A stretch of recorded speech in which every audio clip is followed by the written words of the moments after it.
Ladies and gents, welcome back. Episode 63 now of the Away Day Show. Getting close to the end. We've got a shorter one this week because Tots isn't here, but next week we'll come with the goods next week. And we're saving it all. Yeah, season award. We've got some piss take awards, stuff like that. We'll come with some goods the next few weeks. But this week, again, there's not really much to talk about because, as you've said quite rightly from like the last 5 weeks, it's the Premier League, which we expected to happen. Yeah, unfortunately. I mean, I think... Not expected things happen yet. Well... Other than Chelsea. Yeah, but even then, like... They're probably ending where we thought, you know? They're ending closer to where we thought. And I mean, what's the highest they can get? Like 6th? Something Can they finish 6th? I think they could still somehow do it. Like Villa are 4th, 100%. Tottenham will be 5th. Tottenham will be 5th. Lock it off. Is that almost a lock? Yeah. 3 games, 4 points to Newcastle. Gee, Tottenham could bottle. Oh, wait. Newcastle have 4 3 games points. Oh, no, so they got 3 games both to play. But Newcastle have easy fixtures and 4-point gap. Still, Spurs need to drop 2 games, basically. Wow. Out of the last 3. Yeah.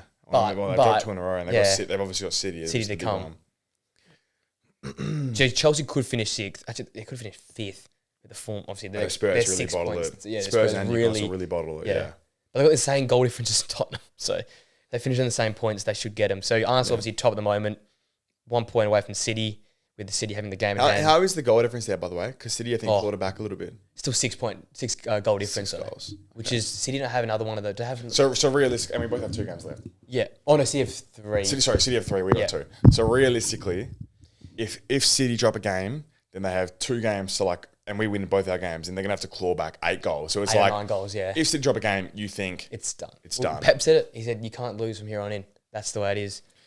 Because you guys got us and then Everton. Yeah. See, I mean, fuck, we still got you. We still have you guys. Like... We'll see. After tonight, obviously tonight's the game versus Palace. I reckon if we lose that, it's all going to be tools down. Yeah, so like, yeah. A bit like that. I felt that way with Villa a bit last night.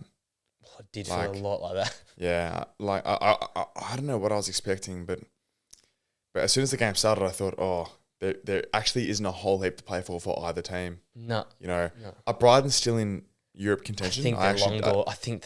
Yeah, I think they're gone, 11th. They're behind Bournemouth. Yeah, no way. 47 points. Yeah, they're nowhere near it. Yeah. So, like... I think De Zerbi was just fighting for his reputation a bit last night rather than anything else. Villa tried to scrape out like a 0-0. Thing is, if Villa had won, they would have locked away Champions League. Yeah, but I think Villa, like, they're 7 points above Spurs. Yeah. 7 above Spurs. Can Spurs have a game in hand.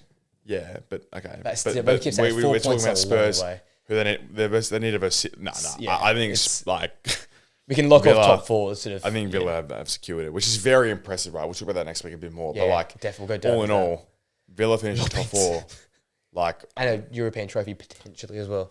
That's probably that's like and that obviously, but that's like the one sort of that's probably the nicest part about this, the way the season's panned out, is that at least we're getting. That top 6, traditional top 6, is getting more and more open. Yeah. And, you know, a team like Villa have probably now cemented themselves in that top echelon of the league. Yep. And I can only see them getting better. You know, they've shown they spend money. Yeah. Like, it's from how bad they were 18 months ago under Gerrard, right? When Gerrard left. Yeah.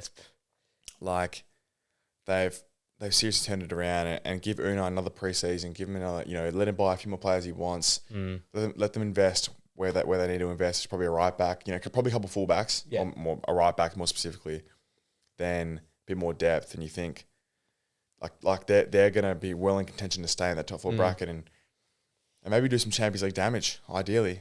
Like Unai is a knockout. Teams love him, and he's a knockout like specialist. Yeah. So, you know, like. That's a little smoky in the Champions League next year. That's a nice little bowl prediction. Yeah. I mean, he hasn't really had much. He obviously had the PSG reign where he couldn't. That was like his main drawback. He never really had the success in the Champions League. That was early PSG. That was before the big guns turned. But it was it was before Tuchel. Yeah. And it was when they were like, you know, really it was when PSG was sort of trying to cement themselves as like one of the biggest players in European football and trying to win that Champions League, which they still have managed to get. Yeah, which is a lot. Yeah, but like. That's a little really early, but a little smoky. Granted, Villa getting in top 4, but like, I think we can. I'm very confident in that. That's a little really early smoky. That's a nice little. Because if you get like you're gonna hate me saying, but if you get like an Arsenal type group where there's some winnable games, 100%, coast the 100%. group. Oh no, we had a Yeah. very cruisy group. Like You get a group you can cruise a bit. Because I think that's the best thing what Arsenal did. They just they did a bit of rotation when you needed to be, so you have fresh legs. Yeah, so you can still do the league. Yeah. You can still do the league and you can still do Champions League. And then you get in the knockouts and see what Dortmund have done. Just sort of like, just go after it. And like, I mean, worst case, you get like the bloody Newcastle group of death. What they have? Dortmund, PSG, and Milan. Oh my God. Yeah. That's insane. Thing is, like, they could have Newcastle. They were in so many games. Yeah, they should They probably should have. But Yeah.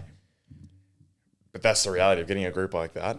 You know, with more teams, you should get some. I'm thinking about it now. You should get some easier groups with this whole new Champions League thing. I need to get my head around that. It's a league. It's sort of like a 2-league format, right? No, it's a 1 league, 2 group format. And then doesn't it break into groups after that? Oh my God! Sorry, I just got my head around the coefficients, by the way, which Premier League haven't got. So there's everyone's screwed now. Farmers confirmed. Hummels has done his farm. No, that stitches up, the me and Antonios of the world that we could have at least gotten some sort of Europe by just finishing the season. Now we have to actually win the FA Cup. It's going to be tough because I don't think we're going to qualify for the league position. God. We're in 8th, so we don't actually get anything at the moment. Oh my God! Yeah, Chelsea. That's but keep Ten Hag. Oh my God! Oh, you have a game in hand. Yeah, but it's Crystal Palace tonight away at Crystal. I mean, no centre backs left. Okay, so top 8. That's hilarious. Top 8 is like. The league is literally exactly what we expected. Yeah, it is. Like, this is insane. Yeah, there's always going to be one team that does shit. Like, one team breaks Brighton in. are going to win their game in hand. Probably. And then go to 9th, where we all expected to finish was 9th. Yeah, we did too. Every single one of us said they're going to finish 9th. We heard Tottenham 8th. Villa was the one, and then you're right. We said Spurs 8th, who were going to finish and high. Villa 7th. Like, look, they're all in the same brackets. Area. Yeah. You know, Arsenal, Liverpool, City are all in that top bracket where we said, I think I had Chelsea 3rd, but regardless, oh my God! So that'll be a good episode. When the final episode before we have a little break, we'll do a ladder review. We'll see it for 45 minutes. Just go over that. But I reckon, I think I got my top 3 bang on. I think I got them all. If it ends as I think it will end, City, I think I'll get Arsenal, Liverpool. I think I had them smack bang. The United one's going to throw Antonio and me, and the Chelsea one might actually work out for you in the end because you had them 3rd, I had them 5th. I think. Nah, it's going to work out way better for you, man. Actually, I'm closer. You've absolutely nailed your top end, mate. You've absolutely nailed it. My bottom end, though, was stinky. Unless West Ham keep tanking. Bournemouth, I think you nailed that as well. Or did you get on the Iriola bandwagon after the season started? Yeah, I didn't after like 5 or 6 games, which made no sense. They kept losing. I think in relegation. I had Wolves relegated. So we had a few of those stinky ones. Oh my God. Yeah, because Burnley, because I had the Burnley propaganda. I was the Bournemouth a 10th? Company. Oh my God. It'll be interesting. I reckon our bottom halves will stink and our top halves will be quite interesting to see how we go. That'll be the difference maker coming in the season. I think I predict Arsenal to win the league, so that's the only one I can get if they win. Come on. We'll give you bonus points for that one there if you get that one bang on. That's like worth like 5. Yeah, we'll give a points ranking system for boldness.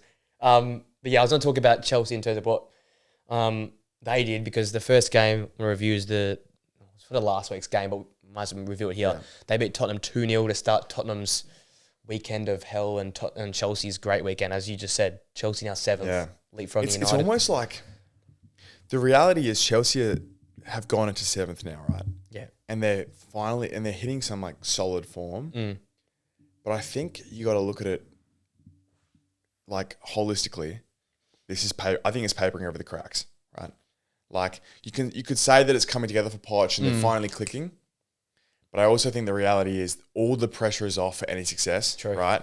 You know, like I think these games couldn't have come at like an easier time for them. Yeah, I think if it was the middle of the season, it'd be a different story. Yeah, I get that. The Spurs one, you know, they're such a yo-yo team. Yes. Like they won at home, correct? At home, Chelsea. Yeah, Chelsea won at Stamford Bridge. Both right? games at home, yeah. Yeah, I thought, and it's like I don't know, like 2-0 at home against Spurs, against who are so yo-yo. Like it's a good result, right? You know, it's always a good result betting Spurs. You know, beating your North London rivals, but I just think there's still a lot of issues at Chelsea, in my opinion, and like. You know, this Nicholas Jackson form that he's finding, obviously, you know, in the last couple of weeks, it's like, and we were saying last night in the chat, having nearly 20 goal comps. 19 goal comps. Like, he's not that guy, man. Yeah, like, is that and this has been me all season though, like second guessing myself and Poch. Is that not like what has just happened? Hasn't it just like, and I know he's going to say like, oh, he got 3 against Tottenham and obviously got 4 across the season against Tottenham, 2 cheap ones versus West Ham. But, you know, aren't strike back in the day, like a little bit, isn't that what strikers just did though? They just scored goals. Like, isn't it in, like, I know it's 19 goal contribution and they're not great. Score goals, but how many did he miss? Yeah, is the point. How many did he miss? Like, I mean, I'm not sure what the number is, but I guarantee that there is like you could do a points loss, like a points. Well, XG would be like an XGP, like expected goal to points sort of ratio thing, where it's like Nicholas Jackson has been responsible for this many points gained or lost, and I cannot imagine it to be positive. It'll be negative. Like, there's no way. Yeah. I mean, he scores a couple last night, and it's like, oh yeah, no, maybe this guy can take us forward. I just don't think his finishing is so bad. Like, yeah.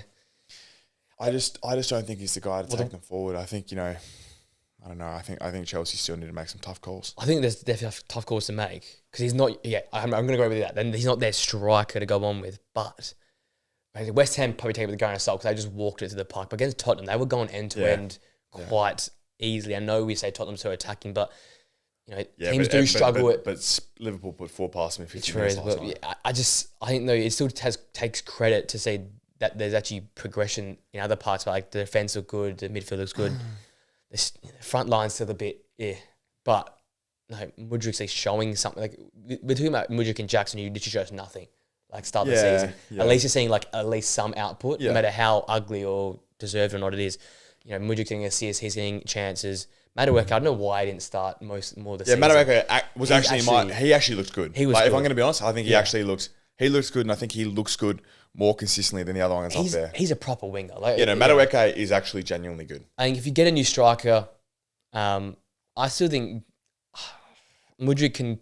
For me, I think I still see something out of Mudryk eventually. Oh no, I think you got to. I think you have to. But for the money, you have to persist. Yeah, like there's no question about that. You don't sell him for half the price. Oh no, it either goes 2 ways. You either let him sit and lose value on the bench, but I think you just have to give him another run around.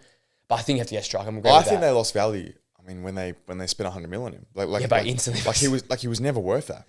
They bought him for 100 mil, and you try and sell him. What 10? You would have got 80 mil on that price tag, and then now you'll get 50 mil. Right, it's a reality, right? So it's like my thing with Chelsea is that I think, it's obviously coming together nice at the moment, and they might get they're probably going to get Europe and probably Europa, right? But it's like, I just think that that squad is so congested, like when hopefully they get all these players fit for their sake. Yeah. But then you're gonna have serious unrest in the dressing room with a lot of players who are first team caliber players in other teams. Yeah. Where it all gels. Like, how are you gonna make Enzo, Caicedo, Lavia, the Gallagher who was captain last night? Yeah. How are you gonna make this work? Yeah. Like, Lavia was absolutely cooking at Southampton, right? Yeah.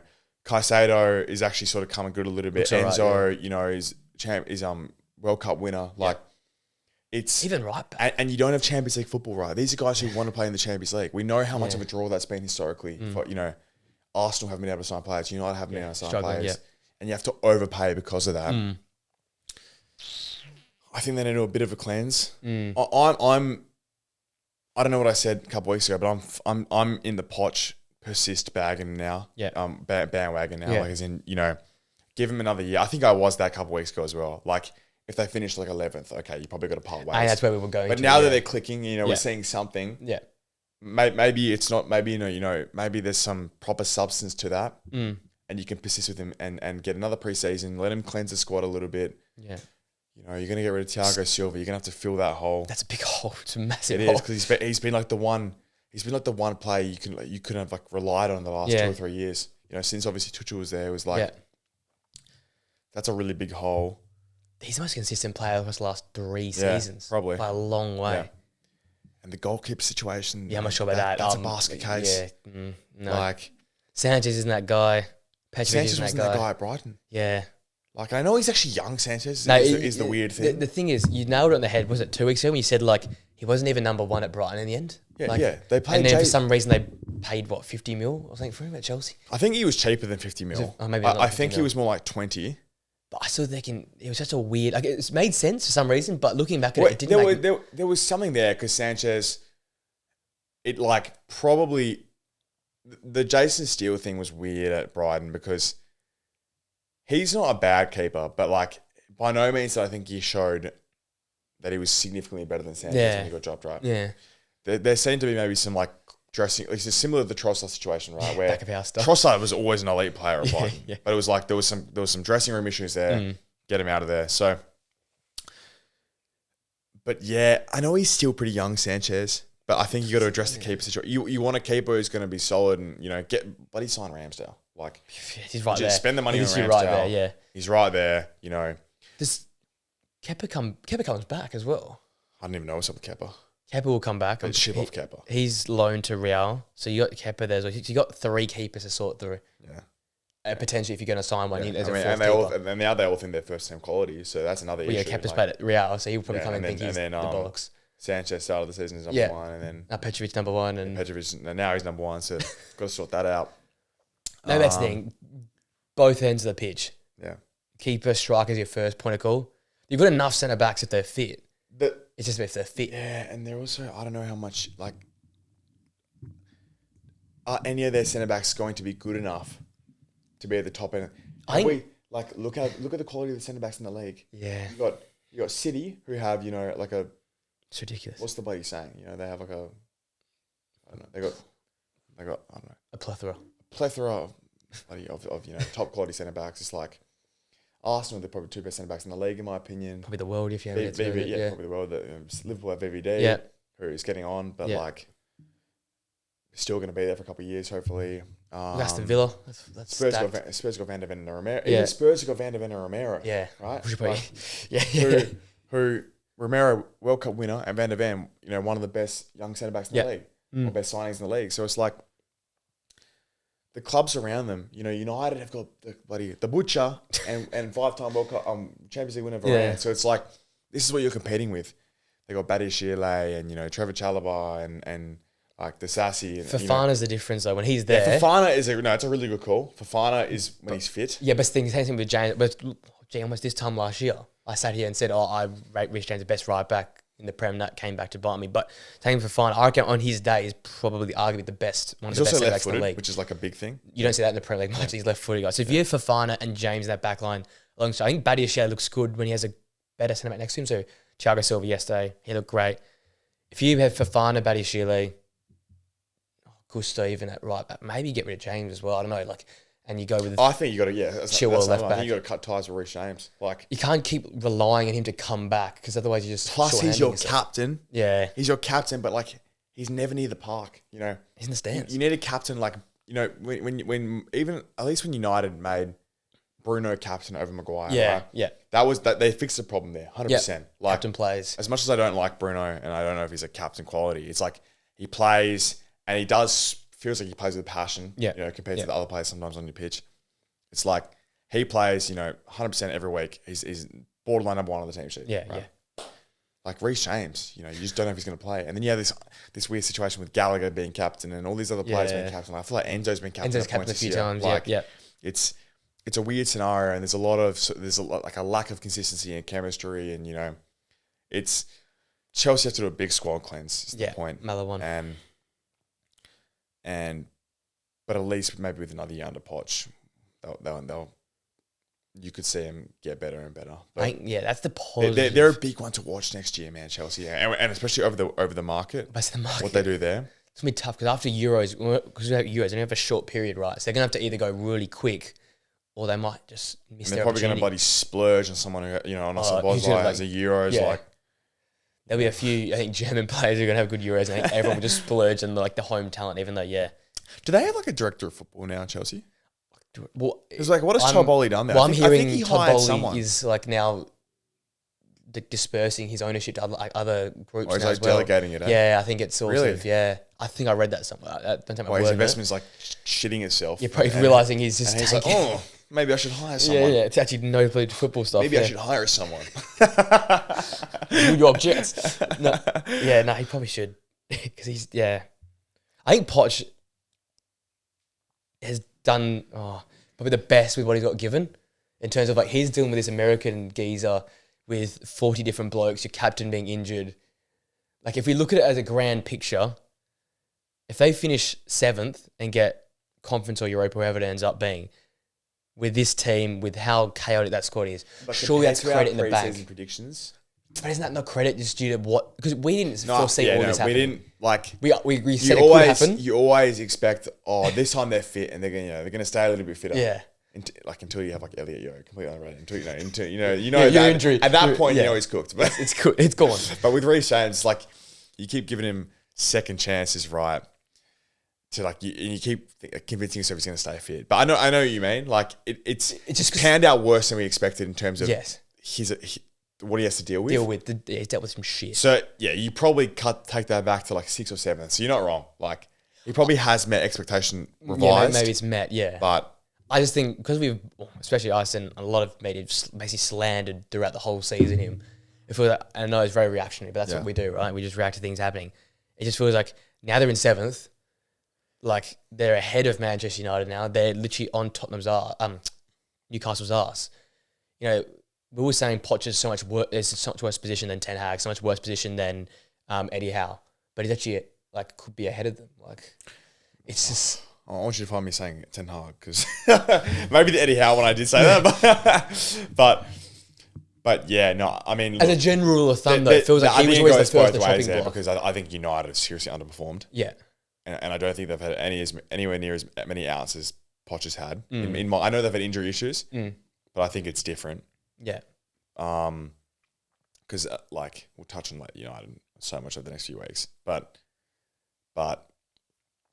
yeah, look, all in all, Chelsea they're clicking. They're finally clicking. Promise. Right, and yeah, I think you're right in the sense that Poch has we've probably been really reactionary over the course of the season, and they are showing good signs. Whether it's pressure off or whatever it is, you can only take it on face value. And they're getting results now. Like they're beating solid teams. Yeah. I guess we'll have to. There's a lot that's a good watch over the next couple of months. Lots unfold. Yeah, 100%. To the bottom end, Luton won, Everton won. That was Friday night. That one sounds like a good game to watch. I didn't watch. I watched it back there, but yeah, Luton again. They're just bottle jobs, man. They're cooked. They're going down. So we try to have that good feel story, but just it's not gonna. Not even.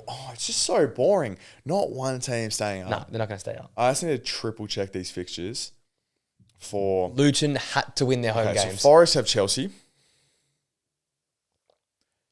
probably expect with Chelsea's form they lose. You probably like Forest lose. Yeah, Forest. Yeah, you probably expect Chelsea to win. And then West Ham have Luton at home.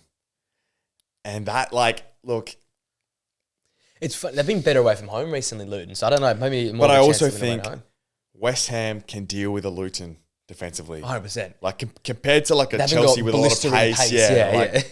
Because like Bonner and it's Carlton Morrison's Zuma, mate. That's not it. That's not the one, man. Oh my God, West Ham, bro. We didn't even. I mean, we sort of. We'll get onto that game later on, but that is chaotic. Yeah, I think Luton's time had come and gone. Like after beating Bournemouth, you had to go and win the next. Luton had chances, right? Yeah. We can go back to every single game this season. We could have said, they might have got a point there or might have won. What's the goal difference? Is Forest's goal difference much better? I think they're much superior, man. Oh my God! So Forest need 11 goals better off. Luton absolutely cooked. Yeah, they're cooked. Luton need to get 4 points. Basically, yeah. They need to outscore. They need to beat Fulham, which they could do, right? Because Fulham have nothing to play for, like zero to play for. They are beached, like 100%. But then Forest have Burnley in the last game. That's what I'm saying. That's probably the more realistic chance. Yeah, you're not actually wrong. But now that gap's 5 because Forest won. So it's literally over. It is all over. Oh, this is absolutely perfect. Burnley are going to beat Spurs, right? And now Spurs need to get a result against City, and they're going to get a draw. And then Burnley win the last game. So Burnley stays up. And Burnley stay up. Gives us some integrity to our predictions. And Arsenal oh my God, let's go. That is perfect. The script's being leaked. The Premier League script's being leaked. The script's being leaked. Farmer no more. Arsenal win the league. One relegation team stays up. It's perfect. It's great. League saved. League saved. Forest down. All that money. No point. And then Sheffield come last on 12 points. What are they on, 16? Yeah, they're on 16. Yeah, it's not great. That is It's Burton Diaz and Inshallah, man. Yeah, literally. He actually cooks. Oh, he's so good. Diaz Do you reckon he'll get a gig next year in one of the promoted teams? Like, I feel like he's old though.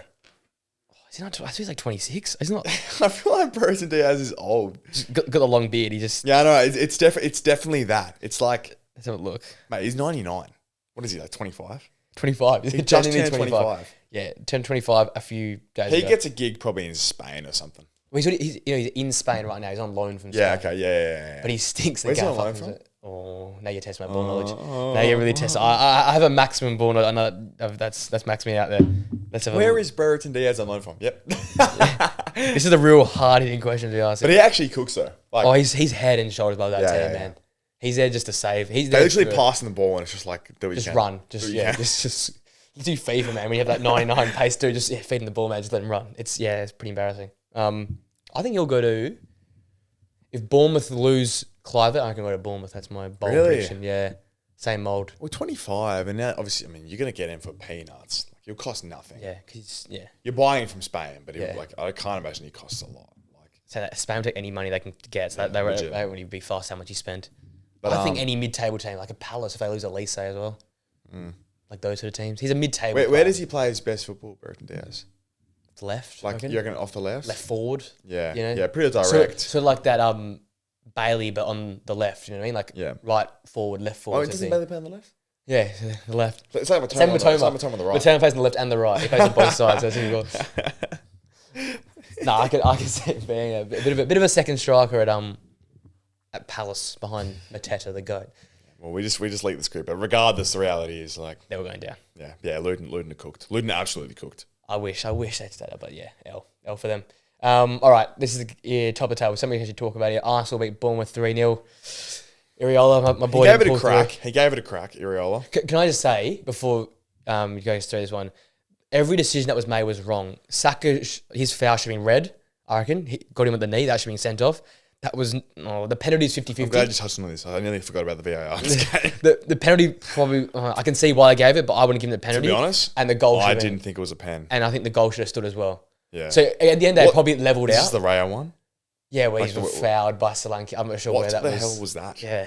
Like, well, Ian Wright said so. I loved it. Ian Wright. So he said, "Yeah, what did he say? Wasn't a penalty. Was a goal. Was a red. We won 3 points." And it's like a thumbs up. Like, yeah, that sums it up. That's just the football it is. Even the pen, like, even Saka. Yeah, the Saka. Well, that was red.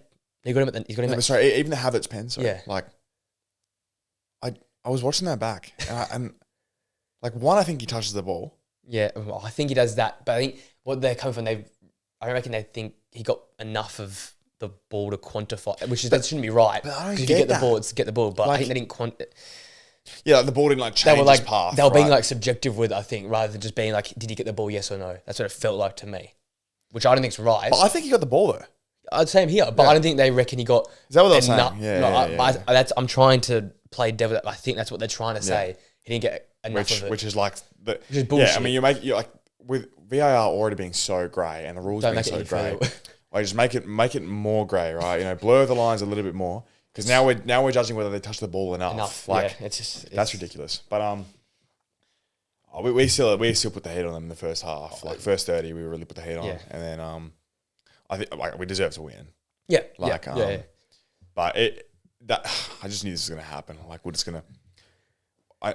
We still haven't proven to be able to do it like battle teams like we had the last, the whole season, to be honest. Even like when we went on that run after Jan, we were third. Yeah. Like when the pressure's a little bit, when we're underdogs a little bit, yeah, we can manage to steamroll teams, but we haven't proven to be able to do this when we're on top of the league and we're leading, right? Like, so it's a big one over the next couple of years for Mikel. Like, do you not think? And this is me. We can still win the league. Like, don't get me wrong. And I'm not playing. I'm playing completely here. Not like that out. I'm back to back at Arsenal up here, but because being the Bournemouth camp that I am, to beat a Bournemouth team that just come off like one. Yeah, they are right. They are I think 4 points behind you since November in terms of like points gained, or like 6 or something like that points off you guys since the turn of the year or something like that. So they're third on the 2024 table. Yeah. So you're going up into. Are we clear first? Yeah, it's you, then City's a few We off. have and to be then, so clear and then first. they're a few off City, yeah. That's so Devo, man. But you see, you're versing, technically, if we're really going to dumb it down, the third It's best team. It's all like versus like Unai's Villa. Yeah, like and we last year. saw how they went. Exactly. Yeah, you're not wrong. That's a really what I'm saying. good Like, point. 3-0 is sort of really good Because result. Villa were in a very similar spot, weren't they? Like at this point, Yeah. they were a couple of spots higher than Bournemouth. Yeah, but say not. But the point is that like the form turn exactly the same. in terms of the fact that the ladder position was understating where the reality of how good they were. What they're doing, yeah. And then you look at it on like the 2024 basis, they were, and with a good sample size now, like 15 games, 16 games, yeah, like a really good sample size, right? Yeah, that's a really. I didn't realize that's how good Bournemouth have been this year. I know it's not like a 5-0 and all open play goals, but like the again, Trossard. No, he's still one. It's 3-0. It's good goals. Great Declan Rice contribution. I mean, look, honestly, Decky Rice. Like having that bit more freedom to go forward. How good he was that? Always getting like I was never more confident him getting goal contributions with Partey back in the team because he's been getting goals and assists from playing like the deepest 6 role, like never going forward at all. Yeah. Now he's been given some freedom to get in the box. And look, he what an couple touches in the box and gets an assist and a goal. Like, it's incredible. Even the goal, like he was in a position to like. You kind of rule from that position there. You think, oh, we might get a corner, or like just hit it really hard and see what happens. But like that is not an easy finish. Good finish. And he was like on his back and turns around and smacks it. It was a great finish, and then obviously the assist was class as well, and a great finish from Trossard, who now has 16 goals this year, right? I think he's got like more contributions than every like team's front line player, if you know what I mean. Like he's nearing the Watkins Solanke level, but he's like clear everyone else. Like it's ridiculous. That is not 16 Prem goals, surely. I think it is. Because Saka's got 20. Saka's got 20. What is he on? Which is mental, by the way. For a poor season. Yeah, Saka's got 16 in the league. So it must be it's all comps. 11 goals in the league. Saka's got 20 all comp, but Trossard's got 16 all comps. Okay. 11 league goals though for Trossard. Equal with Nunes, equal with Mateta, equal with Richarlison, equal with Cunha. Saka and Foden, same goals in the league. But like Saka's having a shit season. No, but it's actually crap though. Can I ask that question again? If you win the league, does Saliba get it then, or Saka get it now? The player of the season, because I think by now it depends on who wins this league. Which it shouldn't do, but I think it's how it's. I personally think it's funny. It's like if City win the league, maybe someone else can win the player of the year because it's like City. Because it's just a City powerhouse, right? Yeah. But I think if Arsenal win the league, then we definitely get player of the year, right? Is it Saliba? Is it Saka though? Because from the media, it looks like it should be Saliba easy. I definitely don't think it's Saliba because I personally think Gabriel's been a better centre back this year. But the media. If you watch us every single week, season like week in week out, this year Saliba's had the better couple years since he's been to the Gunners. I think it's 2 years now he's been there. I think it's only been 2 or 3. No, we've been 2 seasons. Yeah, I think it's only been 2. Yeah. Like I think he came back last year and was absolutely cooking. Yeah, he's obviously been to the club for so long. But you've been loaned forever. But this season I'm convinced Gabriel's been better. Like yeah, probably agree. In my team of the season, saying early now, but Gabriel will 100% be in my team of the season. Who I put next to him is up for debate, but I think he just gets so understated, Gabriel, because of those errors in the past, which has sort of clouded his sort of like aura. Is the aura around him? Yeah. Is his aura. He feels a little bit more mistake prone than Saliba, right? And Saliba is absolutely insane, but Gabriel has been next level this year, and I think if we win the league, I think Saka should get player of the year. Yeah. I think Odegaard's up there as well, to be honest. I think it's probably like, not wrong. Yeah. I think top 5 is almost, interchangeable because this year we have resembled more of that City team where, everyone contributes. Right? Decky Rice has been super pivotal. Odegaard's been really good. And Saka obviously has played his role, played more than his role as well. I mean, so it's an interesting one. I think I'd probably be leaning more towards like a Saka and Odegaard or a Decky Rice. I don't think Saliba's the one to get it. It's crazy. The media, like, they love him, eh? It's like, sort of like the narrative. It's just like, Saliba's going to walk it if you win it. That's mental. But you're right though, because you've been a big since almost the start of the season. You said Gabriel for me is more important to what we do, and it's probably right. But like everyone just looks at Saliba because he's the Rolls Royce, and he's also the one that sort of like flicked the switch for us. Yeah, because when he came back, like all of a sudden on the timeline of when we went from top 4 to title. Yeah, Saliba's there, literally like is right there. Yeah, you know? yeah. And then like this year on the title, you know, it'd be like Decky Rice and Kai Havertz come in. And by the way, how good have like they both turned Decky, like our signings in the last couple of years have been amazing. Like Decky Rice, Havertz, Trossard, like, you know, Trossard for a bag of chips as well. Like that was so cheap. like Trossard or Hunter Mill Mudryk. I'm so glad we pulled out of that. Yep. Like obviously, like, you know, it speaks for itself, but like his role is he's getting more and more plauded, you know, as time goes on. But it's probably still understated, right? Like in terms of you have Saka, you got Saka, and you got Odegaard, and you got Rice, and you got Saliba and Gabriel, and he's down the list. Yeah, he's still there. He's always there. Oh, just quickly, I touched on the game. Yeah. David Raya secured. Yep, golden glove as well. Yeah. Yeah, so pretty impressive. As much as again, another thing where narrative where even us, we've been like, is he that all? But 15 clean sheets. Yeah, there's no debate. You have to be a class keeper to win that. Still have to keep it. Like there's no debate about that. Yeah. Whether he's been better than Rambo, that is such a tough one. It's so subjective. Like I think it's eras and iterations. It feels like Arsenal 2.0, but this year where like, yeah, you got Declan Rice and you've got more solidity and versatility that you're not going to concede as many chances as last year. You're great last year as well, but you feel like you conceded more chances. Ramsdale could make those saves. And I don't buy into the whole, like, it is quite funny, the whole, does it for the cameras, but I think it was just because you had more chances to make saves. You had to make some 100%. Saves. Raya could still probably make these saves. Like, what opportunity has Raya had to, like, just make back, like, banging saves? Not a lot. We sat here on this couch about a month forward last year, and we talked about Brentford's, like, one of their last games went to Tottenham, and he made this triple save, and we're like, Tottenham or Arsenal have to get this guy. He's one of the best shot stoppers and good, I think it was like good with his feet. Tottenham and United. Or something like that. I don't think we were saying. Or something like that. We were rumoured, but it was like, it made or no maybe sense. Chelsea, we said saying like a bunch of Any clubs. other teams who needed a keeper, which was like Spurs, Chelsea, United needed one at the time. But we said he was a shot stopper who's great with his feet. We weren't saying great with his feet and can we said he was a top 5 keeper. Yeah. So I think because you go to the big club, and like I think I said last week, he'll have the Edison tax for at least another season because he's not going to have shots to save as much, and he's going to concede some chances because guess what? To be eccentric and to be Arteta's keeper, it seems like you have to sort of live and die a bit by that sword. Yeah. And I feel like you're right. There's definitely, again, similar to Brighton, Arteta must know something more than what we see from the outside, that he just trusts Raya 10 times more than he trusts Rambo. I think it's like I've touched on a lot before, like the De Gea effect on the centre backs, and the defenders and the whole team. You know, there's like trusting your keeper is a massive thing, and I don't think it was maybe a lack of trust in Ramsdale. I don't think it was that, because he proved to be trustworthy. He's good, right? I just think maybe it was like a whole different, like a bunch of, like, you know, like Rambo is he's really sort of eccentric and, like, you know, sort of like up and about, and I think in a sense that creates a sense of like nervousness. Yeah, too much emotion. Yeah, really emotion filled, right? And sometimes you don't want that. You want like a cool, calm, and collected head, which Ray definitely is. Yeah. And you just want, like, you know, someone who like just barks instructions, doesn't want the spotlight. Yeah.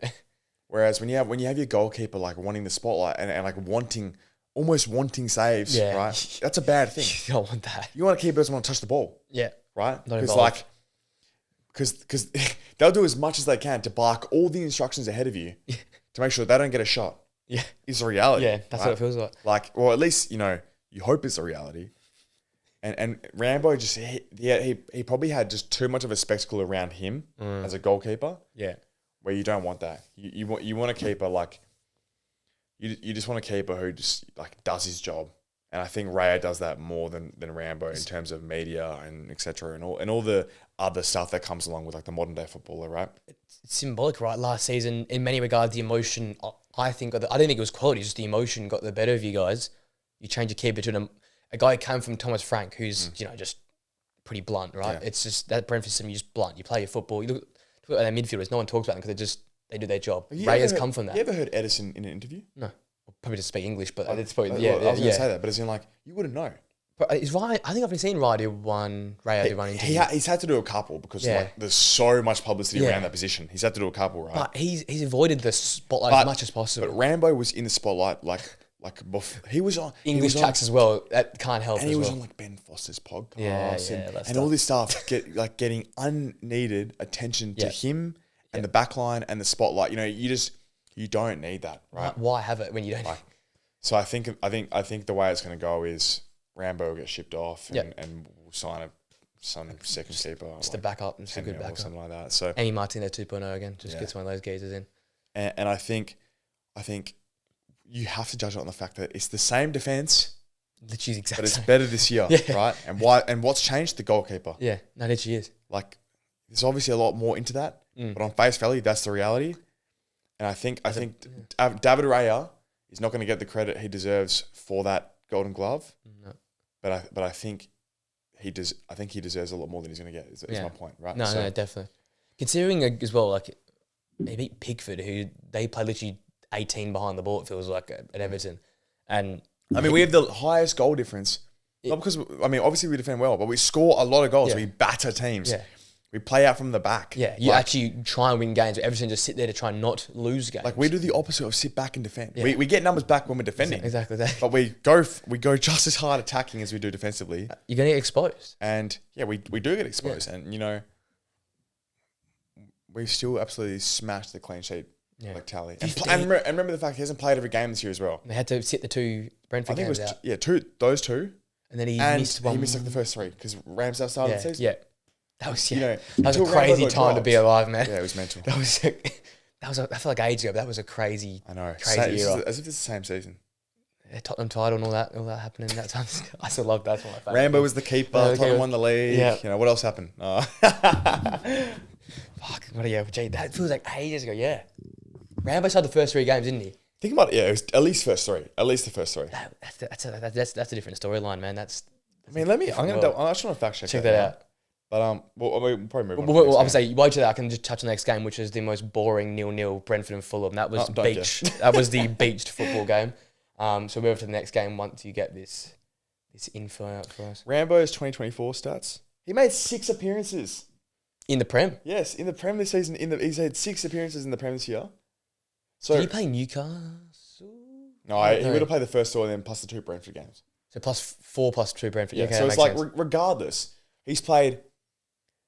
Like, Raya he will have played 32 games this year. Yeah.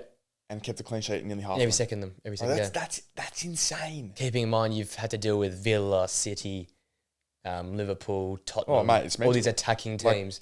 Yeah. It's absolutely it's a how many clean sheets has Saliba got, just out of curiosity? Because he's number 1 in the league. He's had 17. That's ridiculous. He could nearly have had half, but no, didn't. Well, if he ends... because 38 games. We have 2 more games. 19. We have 2 more games. Ooh. 2 clean sheets. United away. I said last Would not be surprised. Would not be surprised. All right. Obviously the 0-0 with those 2 teams, don't really care. Next one was Burnley 1, Newcastle 4. Yeah, you had to win this if you were Burnley to stay up, and as we said, it probably is all over down the bottom. For Newcastle though, Wilson again, man. This guy literally touched the ball twice and scored. It's ridiculous. He didn't take the pen either. no, surprisingly. Could have had 2. They should have given him, for the for the goal per 90 stats. But yeah, another massive win for Newcastle again. Nothing much to talk about. And Isaac and Anthony Gordon doing the business again, mate. I'm telling you, those 2. You could almost quote. It's such an exciting 2 to watch over the next coming years. I reckon from week 20 onwards, you can almost quote us each week by saying those 2 guys' names. Because every week they've carried this team. They just contribute every single week. Every week they do something. One of them assists, one of them will score. I had them in fantasy the whole time. And I find that, I in terms of being a neutral watching teams, I actually really like watching Newcastle, to be honest. Because I think Eddie Howe and that front makeup they have, like Anthony Gordon is so good to watch. He's so direct, so fast. Changes direction. He's got wheels. And Isaac being, but he's 6'3", 6'4", so clinical. Yeah. Like this guy is so clinical for a big boy. Lanky, you would expect. Don't scream that sort of player, right? But he just is. He just is. They're so nice to watch in Newcastle. I mean, there's not too much to say about the team. We say that they're one that have found form in the back end of this year as well. Them and Chelsea just kicked in because they were both 9th and 10th. Yeah. If I'm not mistaken, about 2 months ago. Yeah, it wasn't that long ago where they were sort of pretty much out of it. And United were definitely above both. Yeah, and we're pushing for 4th. Wow, how that changed. How the turntables are. I think though next year for them, obviously midfielder, especially with Tonali, with him and Bruno his as well. him and his bet 365. And Seems like Bruno might be leaving, to be honest. yeah, Bruno's gone as to was it you or City as well? I think linked with him as well. I heard Madrid want him as well. Oh, I've heard you too. And Arsenal and City have interested in him well. But he seems like he's I incredible. I by the love way. Party, but I mean that That'd be would crazy. be a sick signing. Imagine that the double pivot, It's just, Rice. it's just the fitness that Party doesn't have. So it's like Yeah, you just trust him every week in, week out. He's another player as well. Those three actually. You look back to their season. Newcastle fans probably say it if they. I'm also waiting for that Party to get Some well, sort of not Party. I'm waiting for Ghanaian Arsenal midfielder arrested outside stadium. Bro, 30-year-old. I'm telling you, over 30-year-old midfielder. Like, not under 19. I know it's just a Snapchat screenshot, but bro, it's still scary. The fact is, but it's sort of just gone. It's gone missing for a bit though. It's sort of just lingered. To be honest, it must have been BS. But the way how it just got shut down is also so I think shady. Shady, it just disappeared. Yeah, I mean, you trust the club doesn't just hide that. Like, there's no way that happens. There's no way Nah, a yeah, Premier League Arsenal club, would, especially as for big as Arsenal, yeah. just cover up a potential case like that. It's pretty. But it's still sus, bro. Yeah, I'm waiting for it. As long as you can win the title, get the title one. Premier Arsenal midfielder arrested outside the stadium. North London midfielder from Ghana has been suspected of. How old is he? 27 years old. Yeah. 6'2". Dark-skinned midfielder from Arsenal. Yeah, I think I'd sign a left winger. Oh no, a right winger to help the front three, because obviously Amron's not all that. Yeah, Murphy and Amron ain't that. Murphy's just a passion merchant. He just pops up for 4 He games. does score a banger every now and then, Murphy. I'll give it to him. Back in the season, he loves a bit of last 6 Those games. two of the love season. a purple patch, eh? Oh, they they absolutely love a love- purple patch. You're probably banking them for 12 games of the year being good, 6 each, and just hope you have someone else do the rest. Like game-winning performance. Yeah, borderline. ridiculous. But And it's not you yet. sign a midfielder, Newcastle could be back. I still reckon Eddie Howe's probably not that guy. Probably want, I know, I think they probably want a new centre back. Yeah, considering Botman's gone out with 2 knees in the same season as well. Is Botman cooked? Are his legs? Is he? You'd assume he'd be a bit dodgy now, yeah. And it's He also had just, 2 I knees. know Fabian Scher's good, but he's getting on. He's not that And then Jamal Lascelles isn't that guy. passion merchant. Am I missing someone? Or is that their centre backs? Dan Burns has to play centre back this season. Dan- If you don't want him centre Dan back. Burn, but no. Yeah. Like, Got to get Lewis Hall back on yeah, permanent you as well. probably want, we keep touching on the quality of the centre backs in the league, as we said before. They're not there yet. Botman has shown he can be, But you need someone with him. but Cher and Lascelles, they still reek like old Newcastle. Mike right? Ashley stuff. Yeah, Yeah, Steve Bruce. They need to make a Who can they get? get some French guys in. They seem to be the way. Yeah, at the French moment. guys there to go. Canate, Get Tamori back. That's what they should do. I think they should get. Yeah, Tamori. Tamori Well, back. that'd be a nice. Since he's signing. come off again, risky coming off an injury, but English too. They love him. He's English. yeah, exactly. An ACA second the coach, so I think that's a signing for them. Bit of Tamori action. Join Tonali in that, in the AC crew The there. gambling syndicate going. Yeah, get him all in there as well. I'm surprised Bruno isn't. I feel like Bruno's definitely a guy that loves a punt. Loves the punt. Bruno loves some Just backs the Brazilian horses. Brazilian horse racing, mate. Backs the dogs at 11 p.m. on Yeah, first game. Cannington Half time, guessing the dogs. in the rooms. Him and Dan Burns in it. That's fine. Next one was Sheffield United, Nottingham Forest, which, as we sort of have preempted again, secured Forest Pro being up 3-1 win there. Chris Wood still sucks, man. He missed 2 sitters this game. Yeah, that was definitely a little Chris Wood purple patch. Yeah, come and gone. What a moment to be alive. That Chris Wood 4-game period. Brendan Burton Diaz scored a goal. That's our guy there. And outside of that, just clinical from Nottingham Forest. They're up. Yeah. Next game, Man City 5, Wolves 1. This is just the City end of the season, right? Home games, I battle texted teams. you guys. I was like, oh, my guy Gary. I was like, Gary, If you're gonna do something, Gary, if you're listening right now, help us nah, out. that was the vibe. Gary, if you're listening right now, vibe. But of course, I'm going to convince myself that they have a chance. Wolves had a chance to get a result. Because I also feel like Wolves have been a little bit of a bogey team. They beat City this season. Yeah. I think even the last couple of years, Wolves have, Tough team. have given City a bit of a run. I think there was a 2-2 at home a couple of years I think ago. they did, yeah. They did too, yeah. So I was quietly optimistic, as you sort of need to be at this stage of the season. But I think as one of the million things I mentioned on this show, Haaland would take Cole Palmer's challenge personally. No, he's clear. And get a hat trick, not let alone 4 goals. And yep, So now what's he got? 25 goals? 25 for a poor season. It's pretty handy. Yeah. Pretty handy for a League Two striker as well. 25 for a poor season. But he did just score. He was on 21 before this. Wow. I feel like he's been on 21 all season. Like, legit, I feel like since December, he hasn't done a lot. The thing is, he just finds a way, man. And watch him score. Like, He'll probably end up on 30. Watch him get 30. He'll end up on 30, which is ridiculous. He legit will. Like, It's just because we've seen Watkins 19, Isaac 20. Yeah. We've seen and even Solanke 18. Foden's got 16. Foden Yeah. 16. Bowen 16. Like we've seen other players score so many goals. It feels like Haaland isn't that all that, but it is. It's like... Well, plus the fact he scored 33 last year, 34 yeah, in the Prem. yeah. And he scored those like Just mental. 4 hat-tricks in his first season, something ridiculous like that. So, but look, he's just going to keep... I'm convinced Erling Haaland, this is not reactionary. I've been saying this. I think if anyone's going to break Lionel Messi's goal scoring record, it can be him. Yeah. And if he goes to Spain, he's definitely come back this year, in terms of where he was the year before. Yeah. But he said injuries. If this guy gets some consistency and City really gel the way we know they can gel, then I'm what like the rest of the world watch out.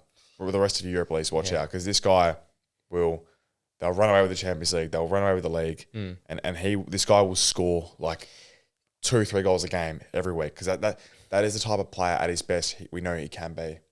And it's a scary prospect. This was the game again, though. Like he was making runs from like the halfway line again, and it's like they're not an easy team to break down. That Wolves team. No. Like, This is Gary O'Neill's team. This is Gary O'Neill's that don't concede many goals.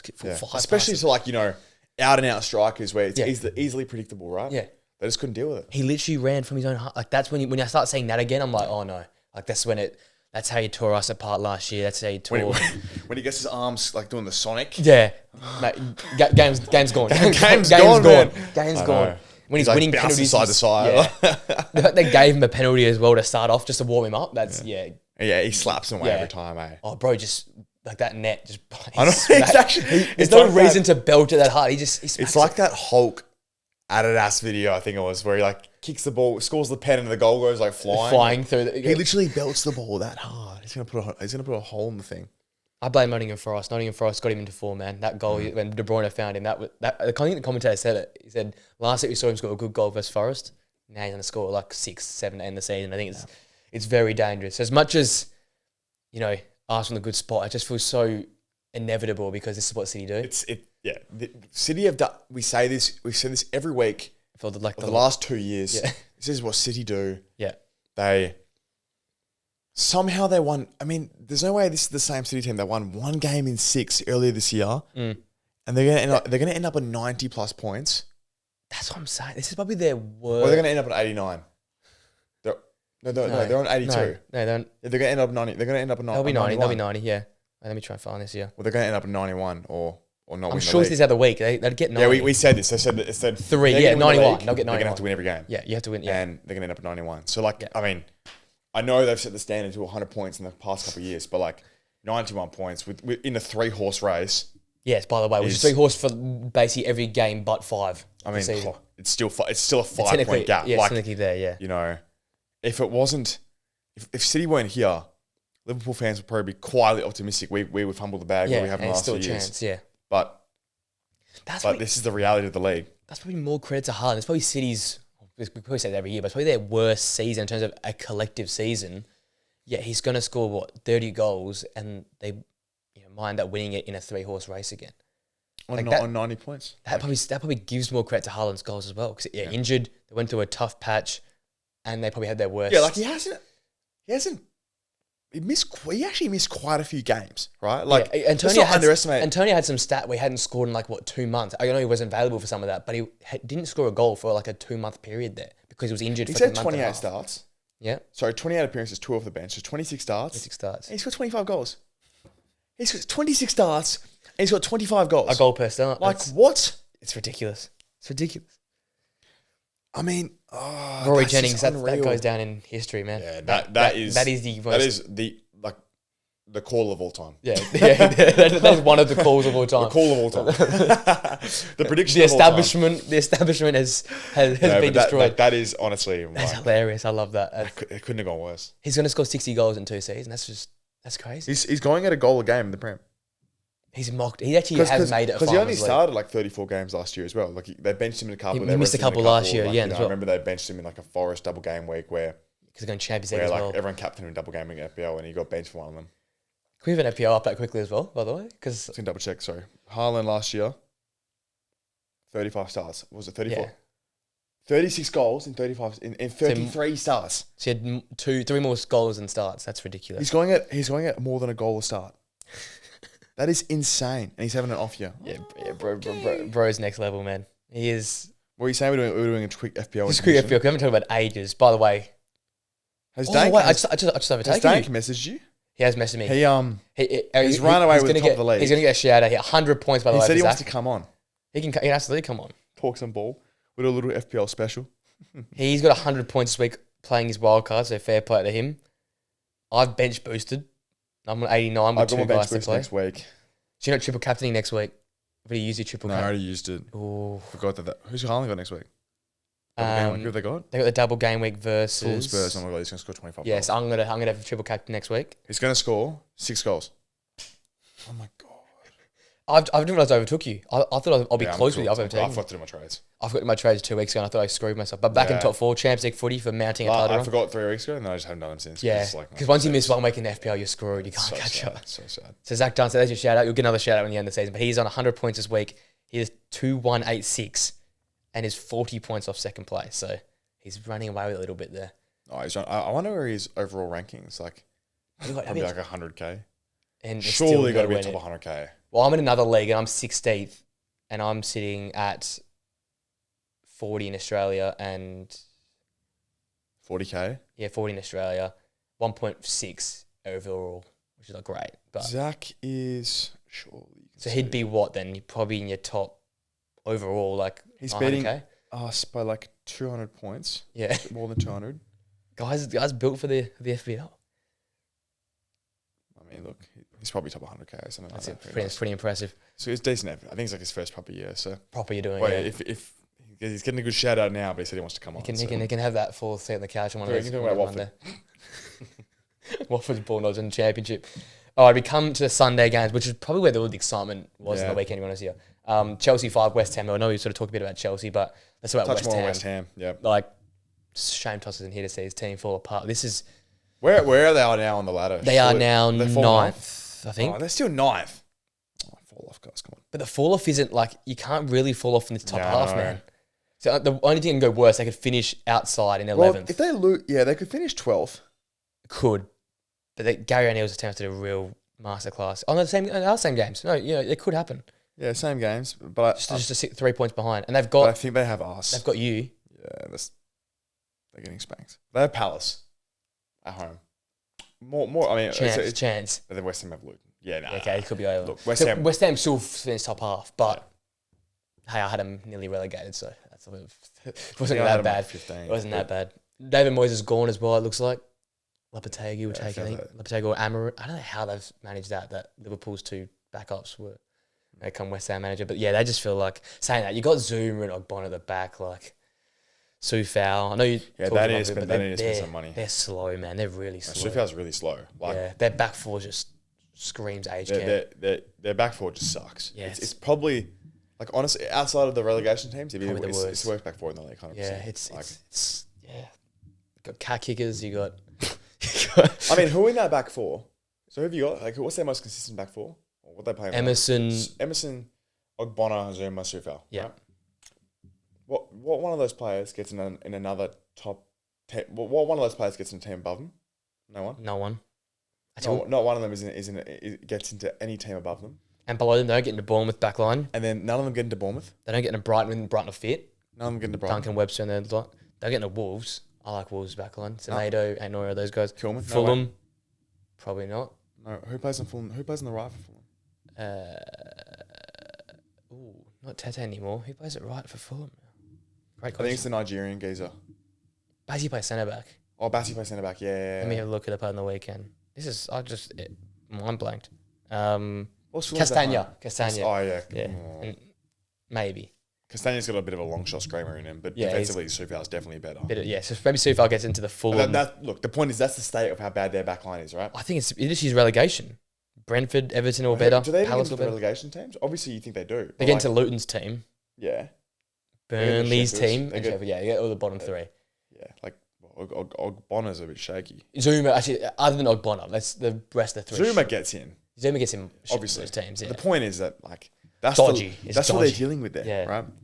And this is a David Moyes team who need has that. nothing to deal with. Yeah. Like, he's got nothing to play with. Yeah, that's his bread and butter, the defenders. No Declan Rice. So it's actually credit to him. It's a good effort to get ninth Yeah. at the moment because, like, that defense has just, we knew was bad like the last couple of years, but it's really not gotten any better. And he said in the press conference why he loses so many games so heavily. He's like, there's no Declan Rice. Like, he would hold them together, right? That's mental, yeah. He would have held that team together. At least they would have been That also, 2-0 that's result. like another sort of, not to bring it back to Decky Rice, but like that's like also shows how good he Oh, is. he made West Ham Yeah. my trophy. A trophy for West Ham. Mental. It's another tough loss for West Ham, 5-0. Chelsea once again cooking. But only hit the crossbar 3 times. I don't know. That's got to be some record Really? as well. Yeah. 3? Wow. Yeah. So that Nunes hit all 3 parts of the goal. Surely there's a record for 3 crossbar hits. That's mental. We've had twice in the season that's happened now. Who was it? It was Jackson double. Palmer got 1. Palmer got 1. Madueke got 1. Madueke got 1 and Chalobah missed. Conor Gallagher got 1. Gags. Yeah. Gaggy. Been doing all right with Conor Gallagher. Yeah, but that just brings us back to the point before. Oh, good like, you got the armband, you know, he scored a goal, but when you have Lavia, Enzo, and Caicedo fit, He shouldn't play. He shouldn't go anywhere near that team, should he? Yeah. Well, he shouldn't because you think that Cole Palmer plays 10 and Yeah. that one of those 3 miss out. Yeah. Well, Looks like Lavia should miss out. Yeah, and now Lavia's more in form. Yeah, but I don't think Lavia misses out, man. Enzo or Caicedo goes. I don't think you want Enzo and Caicedo next to each other. Like, I think they're too similar Yeah, in terms of what they would provide that Yeah. Chelsea team, right? Like, Lavia and Lavia Enzo is combo. defensively significantly better than both. Yeah. Like Lavia He's is a like holder.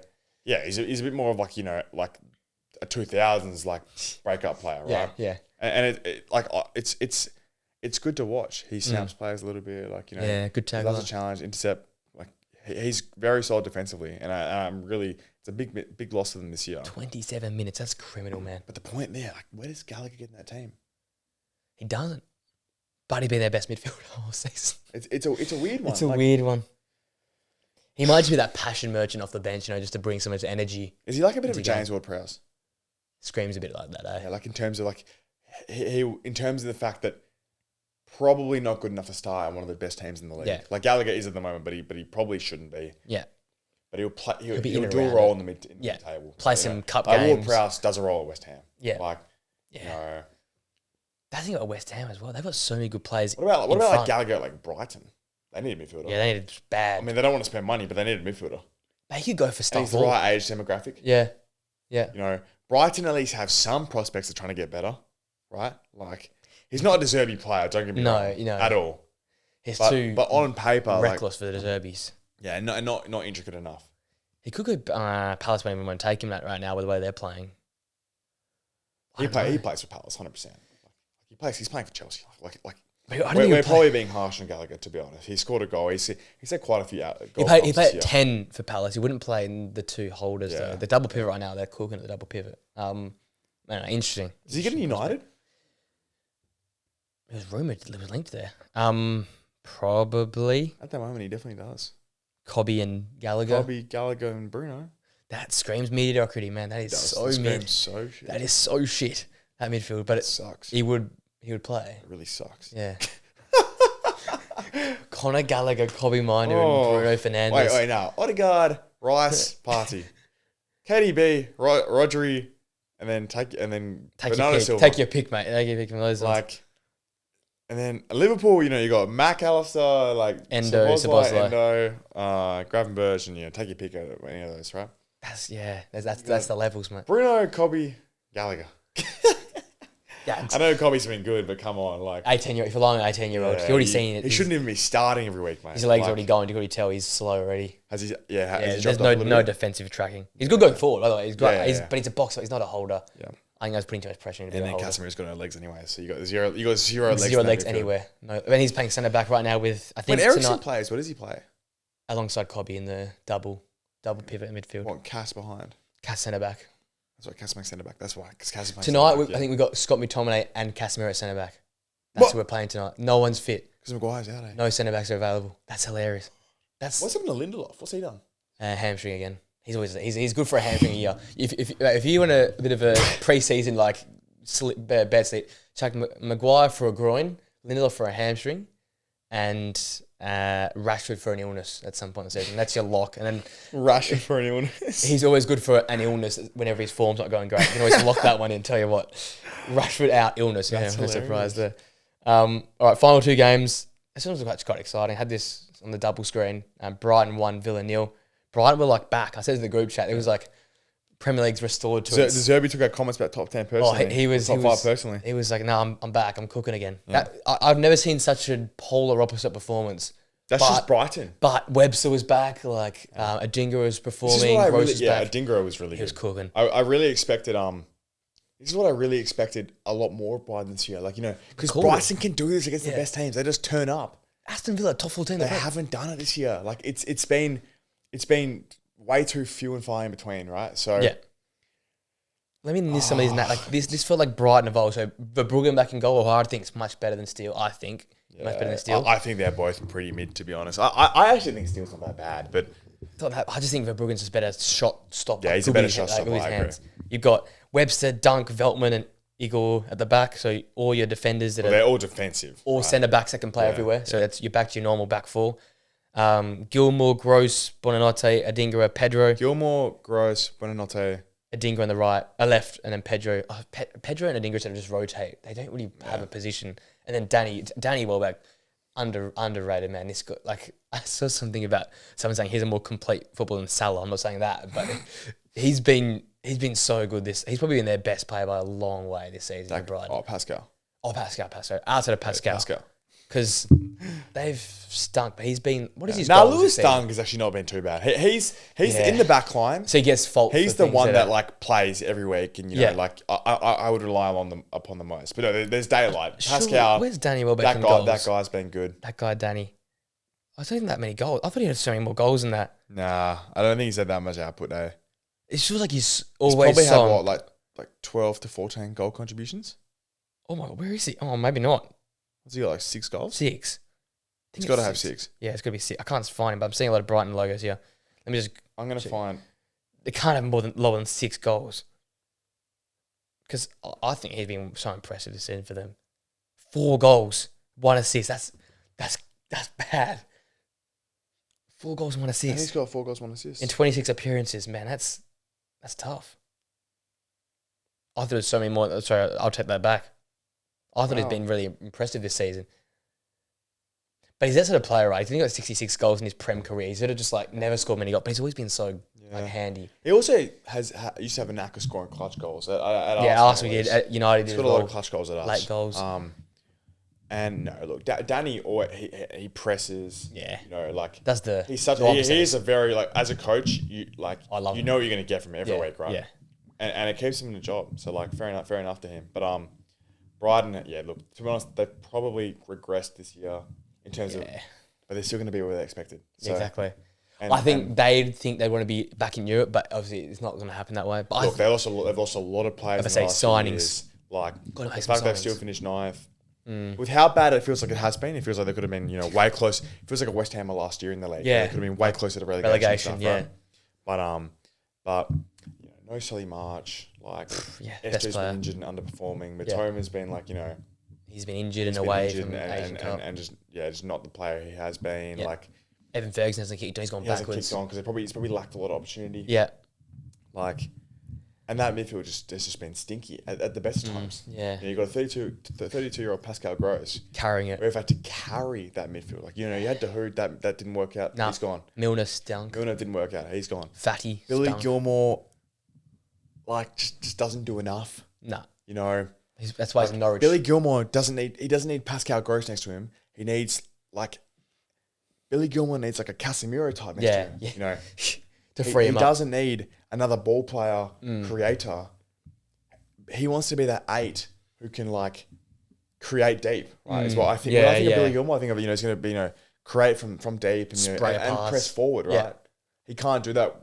He can't really. He doesn't afford the luxury to do that because Pascal's so much better. Just a better version of him next to him. Right? Yeah, and it's like. You need a holder. They need a. I still think Emil Smith-Rowe would be the best. I said it in January. I think that'd be such a good move for Brighton. Get Emil in. I think for his career as well, to be honest. I think that's a match made in heaven still. I don't know what the plan is with a lot of our squad depth. Like, what are we doing with Emil? Not to like bring that back to us, but I think I would love to do a video during the off season of like an Arsenal, like a just, you know. We could do a bunch of teams. Yeah. You know, keep or cut. Yeah, keep cut. We just do 20-minute segments. Just keep cuts. Keep cut. What is it like? They do like a keep bench sell. Yeah, keep bench sell. Yeah. Keep bench sell. I'd love to do one of those. Yeah, we can sit here and do all the teams throughout the season. Because like I think there's a lot of good. Chelsea love to do one. We're gonna get 45 minutes. To do one. Yeah.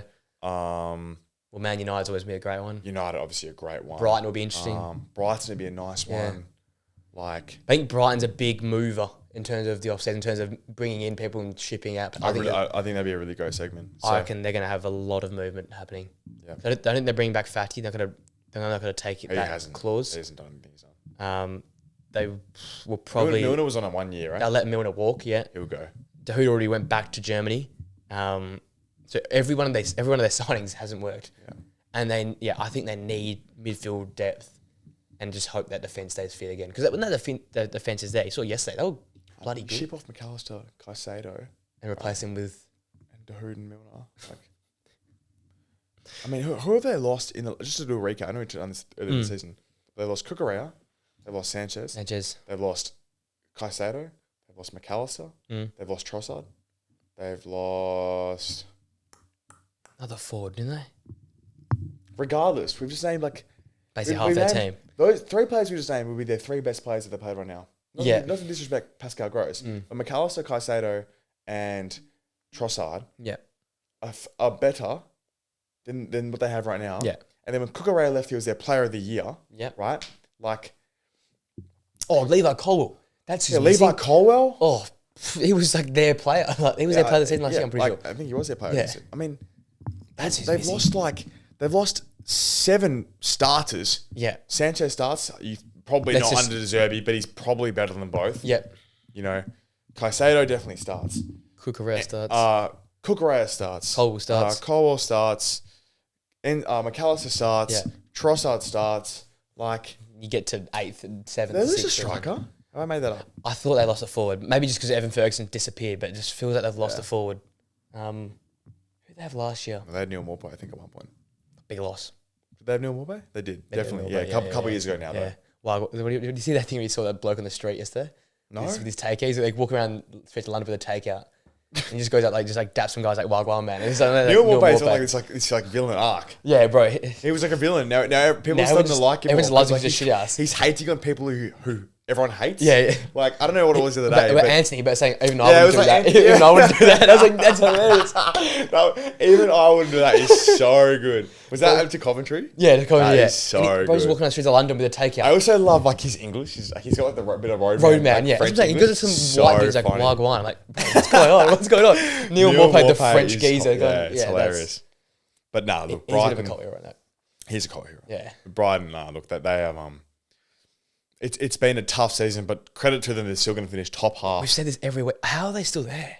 That's one of the Premier League mysteries. That's how big the gap is between top 8 now and below. Yeah, the big 8. Seriously, there's Brighton didn't cement themselves. They just shipped off too many players. So they had top 8 players which they shipped off. Yeah, replaced. Now they've gone back down. Mediocre. But that 8 is like, okay, I know some of them are out of form, but the gap between that is solid. 11th place and. And I'm not really sure who comes in or out. All the teams that are bad have bottomed out or are bottoming out. United are bottoming out. Spurs have bottomed out. Chelsea have definitely bottomed out. And then the rest of them are on the progression. Newcastle are coming good again. Villa have super solid. I think the one who could I think of the top 8 who could most underperform next year is Liverpool. Genuine Liverpool, yeah. Like I'm concerned New about manager, Liverpool, to be honest. Pressure. You're going to lose Salah. Darwin Núñez is just, in my opinion, it's just never going to be the guy. It's been 2 years. He can't finish. Yeah. It's not bad form. It's not being... Should we touch on Liverpool now? You might as well, yeah. So, I mean... Good obviously result. Great result, right? But no pressure. I think there was a difference. Yeah, no pressure at all. This always happens, you know. Whoever's up the top near City, bottle it and they kick on. And they just win every game in the season. So it's like... great Harvey Elliott, great goal. Salah gets in the goal, and even that was a bit of a muted celebration. It was like a bit of a look at the crowd, get a last look at me because he's going to be gone. Yeah, they say they want to keep. I don't think he'd want to stay. He doesn't want to stay. He doesn't want to have to deal with the whole. Because what's going to happen is you're going to have a new manager who I guarantee this happens if he stays. He's going to come out and probably pick a fight publicly with Salah because that's what they all do. Salah doesn't do enough defensively, right? I don't know a lot about the new guy coming in, right? And by the way, did you see that he apologized publicly to the Lisbon fans? No. Oh, they all got he did like a public apology saying, "Oh, it was really inappropriate for me to meet up in the middle of the season." Amarin. Yeah. He's the Sporting Lisbon guy, right? Yeah, but Arne Slot's got the Liverpool one now. The Dutch guy got it. Slot's got it. Yeah. Sorry. The Lisbon guy. Yeah, sorry. Slot's got it. That's right. Yeah. But the Lisbon guy came out and said because he flew to England. Yeah, he came across. He came out and said like, "Oh, I really apologise. I know I've hurt my fans and the club's fans. And that was really unprofessional." I didn't see that. That's fly. That's right. I don't know anything about Slots. But it just feels like this is the end of an era. Get rid of Klopp. Get rid of Salah.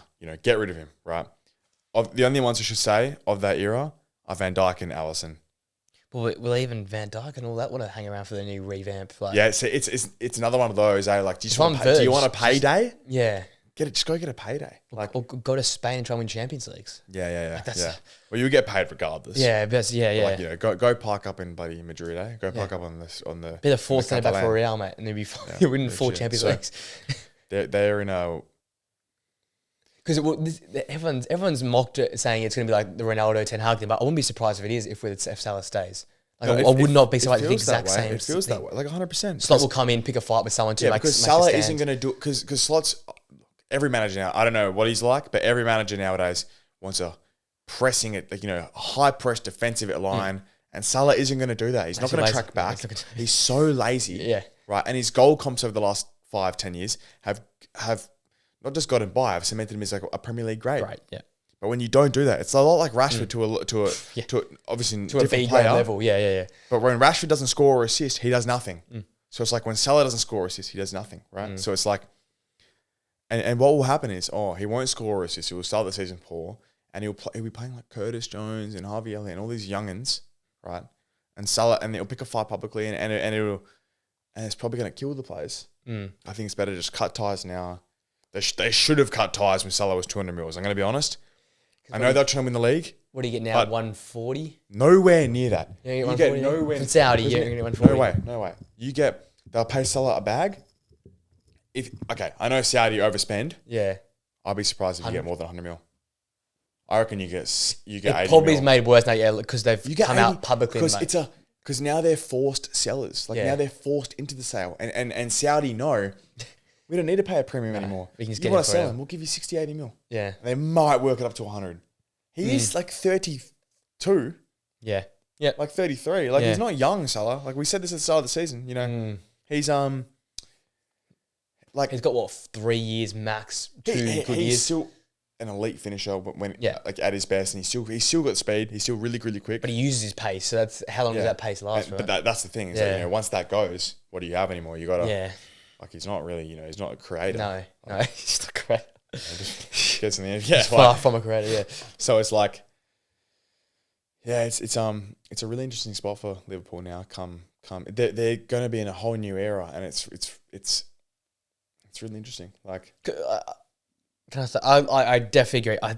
I don't like Curtis Jones, but I can see something with Elliot. I think if these Dutch guys that come in and play, I think he'll work under a Dutch system.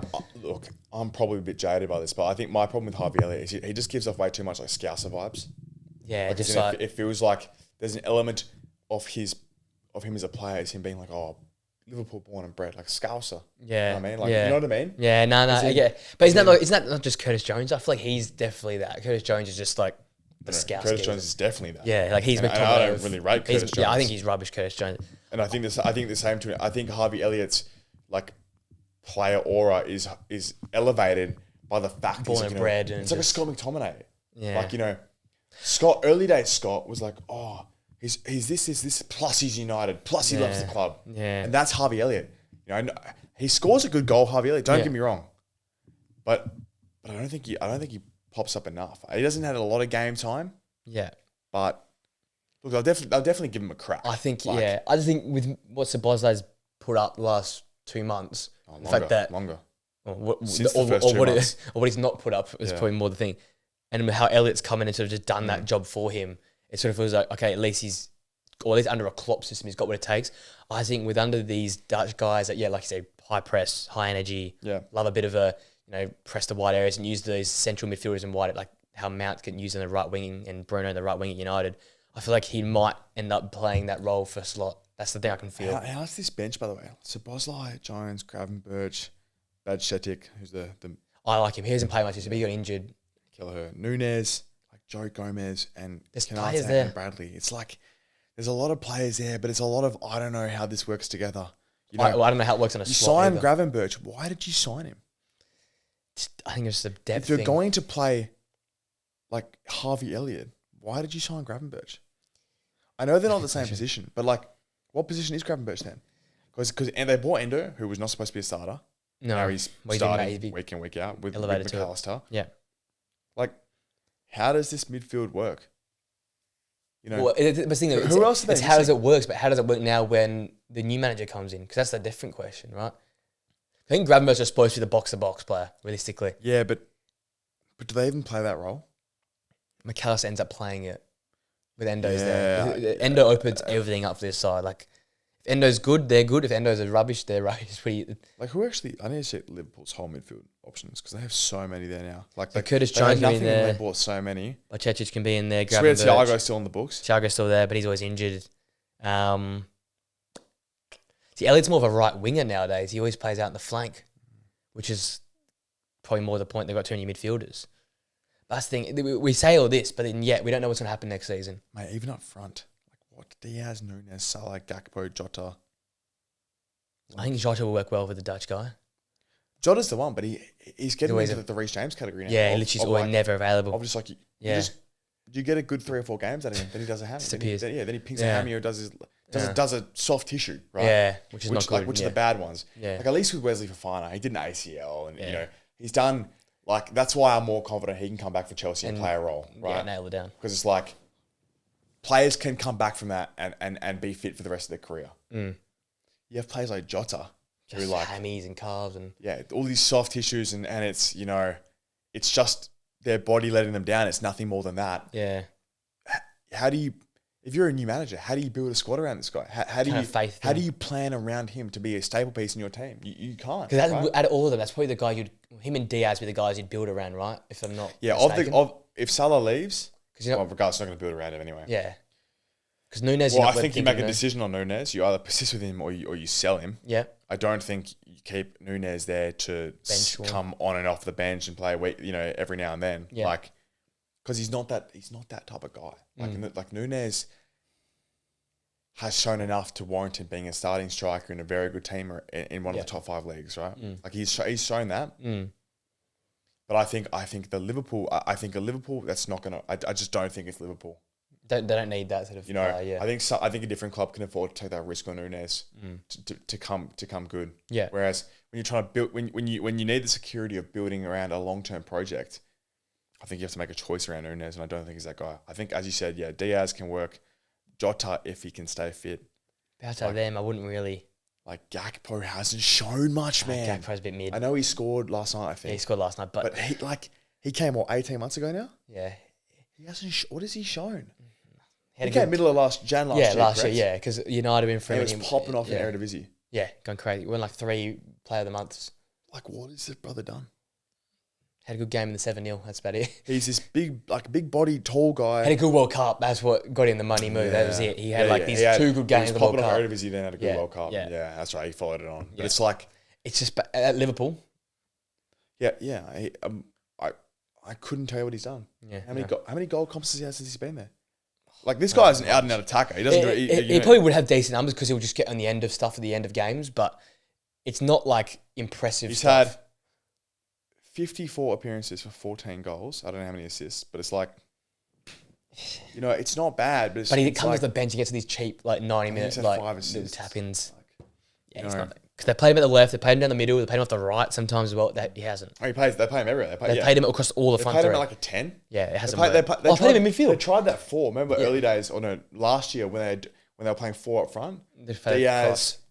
Diaz, like as like this. Darwin, Gakpo, Salah. It was like this. It was like a 4-2-4. Diaz would be like mental, on the bar line, Salah on the bar line, and then they'd like rotate the 2 up top. It was mental. It was so strange. And like, I played Gakpo midfield. I forgot this season as well. They played him at number 8. It's just that's not working out. Yeah. So, and Liverpool have spent, this is Liverpool who historically don't spend a lot of money. They've spent a lot of money in the last couple of seasons. To make sure. Darwin, 100 mil. How much was Szoboszlai? 50, 60s, I reckon, around there, 60. I mean, McAllister was cheap. He was like 50, 30. Yeah, that's for the best move of the summer. That was a great signing. So, but they're gonna have to. They got a lot to figure out over the next 6 months. Probably 6 months. There's them, Chelsea, and then I also want to touch on Spurs. Who lost this now in 4 games, lost in a row. The first time they've done that in a long time, apparently. Really? They lost 4 in a row for ages, I think. Yeah, so they're not just yo-yoing. They're just yo. No, they're just being turd. They're just yo. And like you got the clip of Ange just like absolutely going crazy at his players versus Chelsea, just like abusing them. He's looked dejected last night.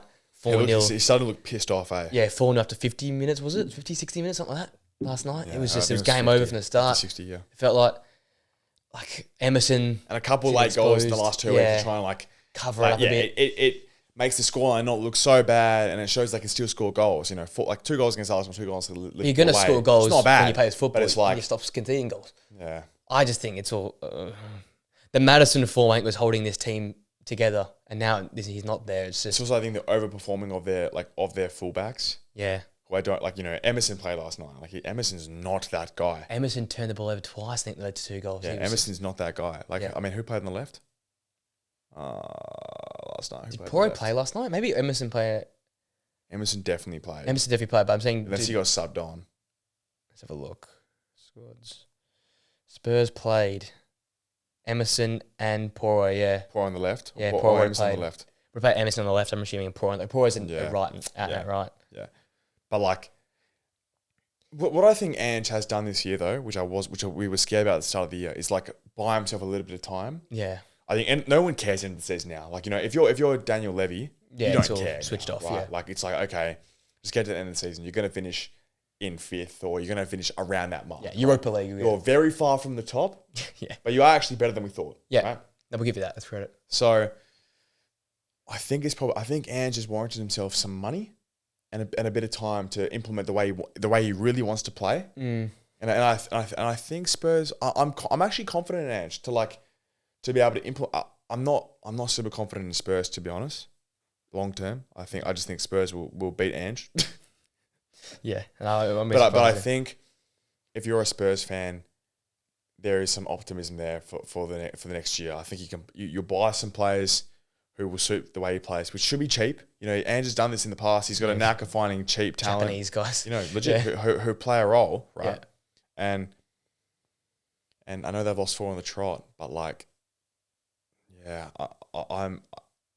I'm wishful, just Arsenal fan, but I think for Spurs and the Australian, mate. Yeah. I'm worried. I'm optimistic. I'm worried in that sense if Spurs might beat him or I think long term that's going to be the case. I look at this team Vicario. Okay, good in his day, but we've seen it exposed from corners. Everton exposed. Every team's looked exposed. Vicario, I think, is honestly a little bit overrated, to be honest. Emerson not good enough. Romero, you get to question his decision making. Yeah. Porro very good in his day. Van der Ven good in his day. Basuma, Papsar, Bentancur, which is good on paper 4 months ago. Mm-hmm. Now it's falling apart. I love that you said that because that is good on paper. Yeah. But and I'll hold my hands up. I thought these guys were going to put it together. I thought it was going to be a high energy midfield that work. You said Basuma, Sarr, Bentancur.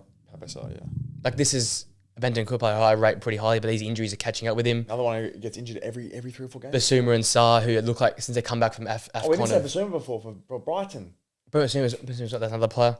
And then I look at the forwards, Son, good, but seem to have just run out of legs. Maybe the Asian Cup's got the better of these sort of guys.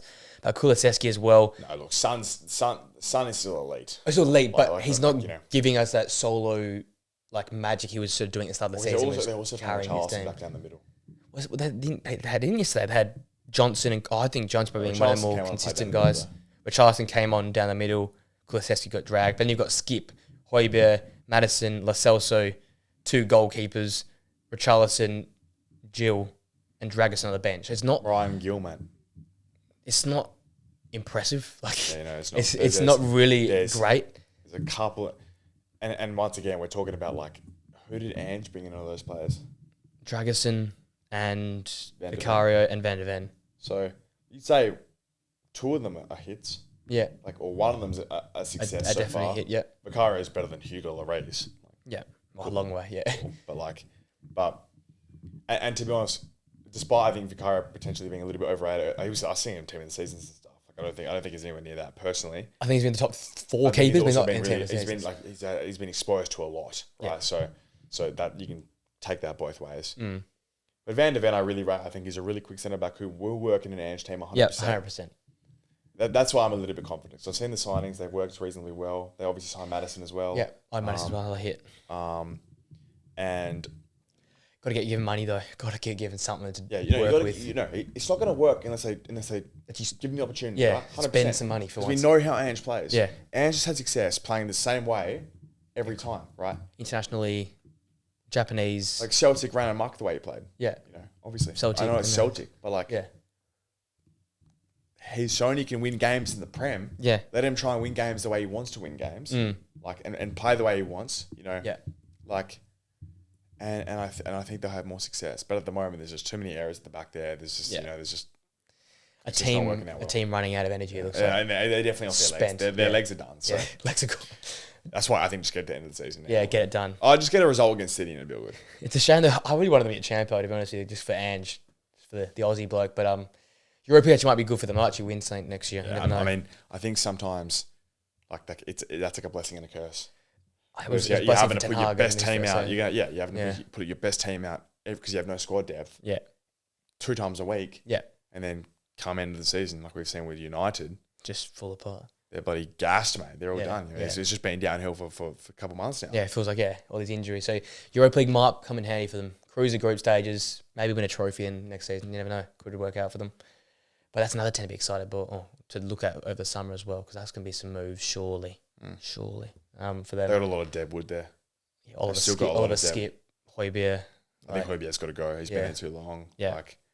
Do you want to go? Do you want to? Do you want to keep the Poras and Emersons there, even though they've been alright in patches? They're not good enough. Do you keep Bentancur? Do you just ship them off? Or do you ship them off? Yeah.